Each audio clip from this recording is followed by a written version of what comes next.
बिस्मिल्लाहिर्रहमानिर्रहीम। नाज़रीन असबार से मैं इकबाल जंजुआ। नाज़रीन, अगर हम पाकिस्तान की सियासी तारीख़ का मुताला करें तो हमें बहुत सी ऐसी बातें हैं जो समझ भी आ जाती हैं और बहुत से ऐसे सवालात हैं जिनके जवाबात भी हमें मिल जाते हैं। लेकिन वो सारी तारीख़ का मुताला करने के बाद फिर भी हम किसी उम्मीद के साथ होते हैं या कोई तबसरा तज्जिया करते हैं या कोई नई प्रिडिक्शन करते हैं। क्यों? इसकी वजह ये होती है कि इंसान सारी ज़िंदगी उम्मीद के साथ होता है और वो ये सोचता है कि शायद कि ये जो ब्लंडर हुआ है ये ब्लंडर करने वाला अगली दफ़ा ब्लंडर ना करे। अगर हम पाकिस्तान की सियासी तारीख़ का मुताला करें तो एक तो सबसे पहला सवाल या उसका जवाब हमें ये पता चलता है कि पाकिस्तान के 70 साल के दौर में भी एक भी ऐसी सियासी जमहूरी जमात नहीं थी जिसने अपने दौरे हुकूमत यानी 5 साल पूरे किए हों। एक भी ऐसी सियासी जमात नहीं आई जिसने आकर पाकिस्तान के अंदर कोई ऐसा रूल ऑफ लॉ सेट किया हो जो अवाम और मुल्क के लिए हो। एक भी ऐसी जमहूरी सियासी जमात नहीं आई पाकिस्तान के अंदर, तारीख़ कीजिए जो 70-80 साल की जो तारीख़ है इसमें नहीं आई, जिसने आकर अवाम और मुल्क के मुफाद की खातिर अपने हिसाब से जो ख़ारजा पॉलिसी है वो बनाई हो या ताल्लुकात ममालिक के साथ बराबर रखे हों।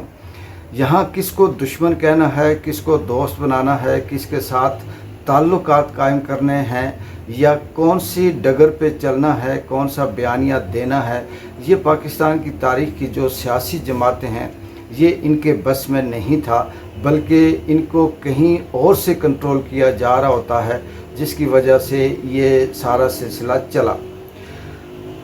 इसका नाम तो पाकिस्तान के इन्होंने इस्लामी जमहूरिया पाकिस्तान रखा, बिल्कुल ऐसी जैसे आप किसी शख्स का नाम ऐसा कोई बहादुर नाम रख दें या इस्लामी नाम रख दें। अगर मैंने नाम लिया तो फतवा भी लग सकता है, लेकिन उसके जो काम हों वो ऐसे गैर इस्लामी या गैर इखलाकी हों कि बंदा हैरान हो जाए। यहाँ पर सियासी जमातें कितनी आई फिर चली गई, बनी टूटी, और हमें उनके नाम भी याद नहीं है कि वो किस तरह से बनती रहीं, कौन बनाता रहा, फिर टूटती क्यों रहीं। जो नहीं टूटी उनका क्या हश्र हुआ ये भी आपके सामने आगे बताएंगे। लेकिन बात हो रही थी कि पाकिस्तान के अंदर कोई एक सियासी जमात ऐसी नहीं जिसे आज़ादाना तौर पर चलें अपनी ही मर्ज़ी का सही, उसी की अगर पीपल्स पार्टी है तो पीपल्स पार्टी का ही तरीक़ेकार से, लेकिन उसे आज़ादाना किया कुछ फ़ैसले करने दिए जाएं। यहाँ पर जितनी भी सियासी जमातें जो आई हैं वो उनका किरदार किसी भी कंपनी में दफ्तर के अंदर किसी चपरासी से ज़्यादा नहीं था, नहीं है। आइंदा का मुझे नहीं पता कि क्या सिलसिला होगा, एक जंग जारी है। इसी चीज़ को सामने रखकर हमें ये बात भी बहुत अच्छी तरह से समझ आती है। कुछ अरसा पहले यानी 8-10 साल 12 साल पहले हम ये कहते थे कि पाकिस्तान पीपल्स पार्टी के फ़लाँ जो कारकुन हैं ये बहुत बड़े मंजे हुए दानिश्वर भी हैं, सियासतदान भी हैं और ज़ीरे किस्म की नज़र भी रखते हैं। लेकिन बाद में फिर जैसे ही आसिफ अली ज़रदारी ने पाकिस्तान पीपल्स पार्टी पे कब्ज़ा किया, फिर करते करते वो लोग पीछे हटते गए और हम ये तबसरा और तजिया करते रहे कि अब उन लोगों को आसिफ अली ज़रदारी से नफ़रत है, ये आसिफ अली ज़रदारी को वो पसंद नहीं करते, इसलिए वो पीछे हट गए। लेकिन अब समझ आई कि इनके पीछे भी एक बाकायदा पूरा स्क्रिप्ट होता है और वो स्क्रिप्ट ये बता रहा होता है कि ये इसको रखना है, इसको निकालना है या इसके इख्तियारात को कम कर देना है। और जब उसके इख्तियारात को कम किया जाएगा तो वो खुद ही समझ जाएगा, फिर वो खुद ही पीछे हट जाएगा।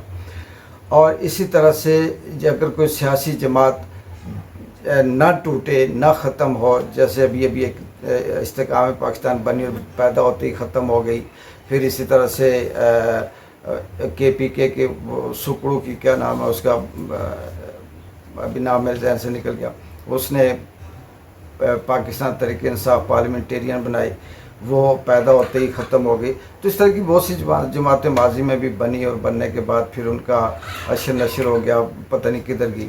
लेकिन जो जमातें नहीं टूटती है, जो मजबूत हो जाती हैं, ये जिनकी जड़ें अवाम के अंदर मजबूत होती हैं।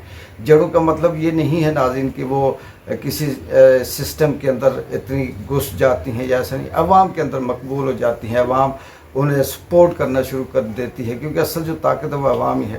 تو ان کا حشر پھر MQM جیسا کیا جاتا ہے اور پھر ان کو پاکستان پیپلز پارٹی کی طرح تروڑا مروڑا جاتا ہے۔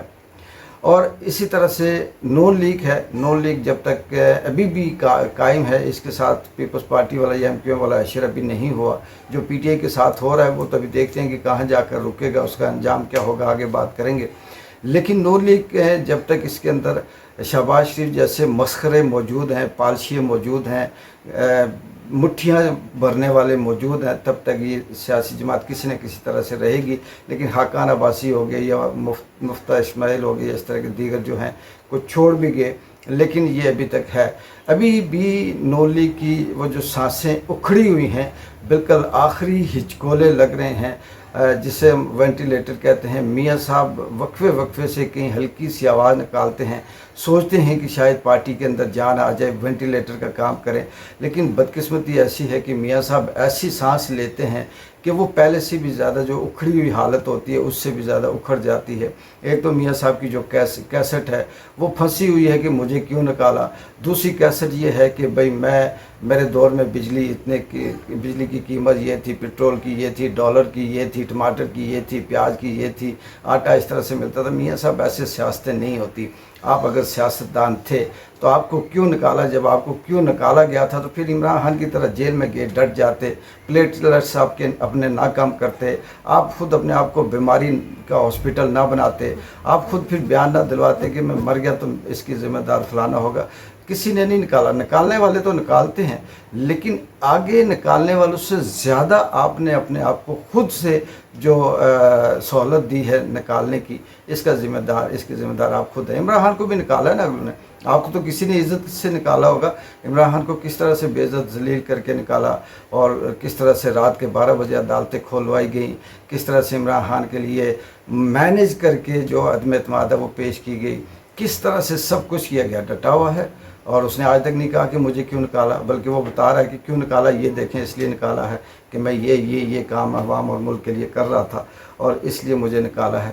اور ابھی بھی اگر آپ ایک دفعہ پھر میاں صاحب اگر یہ کہہ دیں کہ یار مجھے جیل میں بند کر دو، بس ایک بیان دے دیں تگڑا سا، آپ کو اٹھائیں گے، بندے آئیں گے اٹھائیں گے جیل میں بند کر دیں گے، پھر دیکھیے گا آپ کی مقبولیت کہاں جاتی ہے۔ لیکن آپ یہ کام کر نہیں سکتے اور نہ کریں گے۔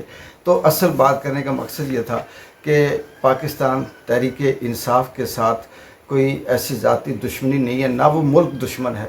اصل میں پاکستان تحریک انصاف کی جو جڑیں ہیں وہ عوام کے اندر اتنی مضبوط ہو گئی تھی، اتنی مقبول ہو گئی تھی کہ وہ اب ان کو نکالنا مشکل تھا۔ تو پھر جو طاقتور حلقے ہیں، جو اس ملک کی اسٹیبلشمنٹ ہے، جو اس ملک کو ریاست کی جو مالک ہے اپنے آپ کو سمجھتی ہے، انہوں نے سوچا کہ اب تحریک انصاف کے ساتھ اور تو کچھ نہیں ہے، تو MQM والا سلوک کر دیتے ہیں یا پیپلز پارٹی والا کر دیتے ہیں۔ ادھر کی غلط فہمی ادھر اس کے ذہن میں، ادھر اس کے ذہن میں، یہ اس کو کمپرومائز، اس کو متنازع کر دیا، اس کو کچھ کر دیا، تو یہ تتر بتر ہو جائیں، بکھر جائیں ایک دوسرے سے، اور اس کے بعد پھر دیکھتے ہیں کہ ان کے ساتھ کیا اشیر کیا جاتا ہے۔ ایک عمران خان بچے گا، اس کے ساتھ دیکھتے ہیں آگے آنے والے وقت میں کیا کریں گے۔